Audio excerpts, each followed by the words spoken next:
എന്റെ ചോദ്യം NDA റെപ്രസെന്റേറ്റീവിനോടാണ്. ഞാനൊരു സ്ത്രീയാണ്, വിദ്യാർത്ഥിനിയാണ്, യുദ്ധഭൂമിയിൽ ഒരു പുതിയ പഠിക്കുന്ന കുട്ടിയാണ്. അപ്പൊ ഇവിടെ ഞാൻ കഴിഞ്ഞ മോദി ഇവിടെ തൃശ്ശൂരിൽ വന്നപ്പോ മോദിയുടെ ഗ്യാരണ്ടി സ്ത്രീ സുരക്ഷ എന്നൊക്കെ പറഞ്ഞിട്ട് കുറെ പ്രസംഗവും മറ്റു കാര്യങ്ങളൊക്കെ നടക്കുന്ന കേട്ടു. ഇവിടെ മണിപ്പൂർ എന്ന് പറഞ്ഞത് നേരത്തെ പറഞ്ഞ ഇന്ത്യയിലെ ഒരു സംസ്ഥാനം തന്നെയാണ്. ചോദ്യം ചോദിച്ചിട്ട് പറഞ്ഞാൽ മതി. ഇനി ഒന്നും നോക്കണ്ട, ഊവി കുടലെടുത്തോ. ഞാൻ പറയുമ്പോ കല്ലേറ് തുടങ്ങിയാ മതി. കൂടാ ഒന്നും കഴിച്ചില്ലടാ. പുറട്ടെ മുട്ട മാച്ചിര ആഞ്ഞു പോയിക്കോ.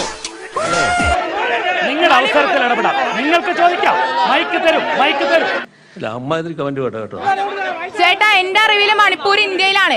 അവിടുത്തെ സ്ത്രീകള് കത്തിയെരിഞ്ഞപ്പോഴും വളരെ ചുരുക്കി ചോദ്യം ചോദിക്കും. അവിടുത്തെ മണിപ്പൂരിലെ സ്ത്രീകൾ കത്തിയെരിഞ്ഞപ്പോഴും നഗ്നരായ റോഡിലൂടെ നടത്തിയപ്പോഴും എവിടെയായിരുന്നു സ്ത്രീ സുരക്ഷ?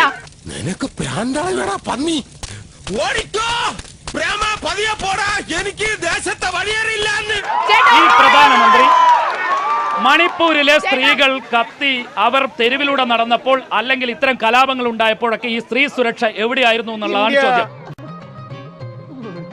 അതിന് നേരിട്ടുള്ള ഉത്തരം വളരെ പെട്ടെന്ന്. ഇന്ത്യ മഹാരാജ്യത്ത് CPM ഗതി പിടിക്കാത്തത് അവർ ഈ നാട്ടിലെ പൂഞ്ഞാറ് നിങ്ങൾ മറന്നോ? ഈ നാട്ടിലെ പൂഞ്ഞാർ നിങ്ങൾ മറന്നോ?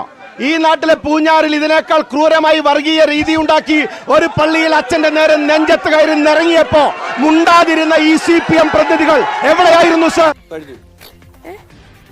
ഞാൻ എന്താണ് ഈ ചോദിച്ചത്, നിങ്ങൾ എന്താണ് ഈ പറഞ്ഞത്?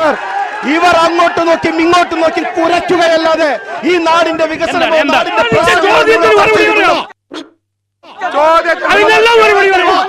കേരളത്തിൽ വാ. പൂഞ്ഞാറിൽ ചോദ്യത്തിനുള്ള മറുപടി പറയും.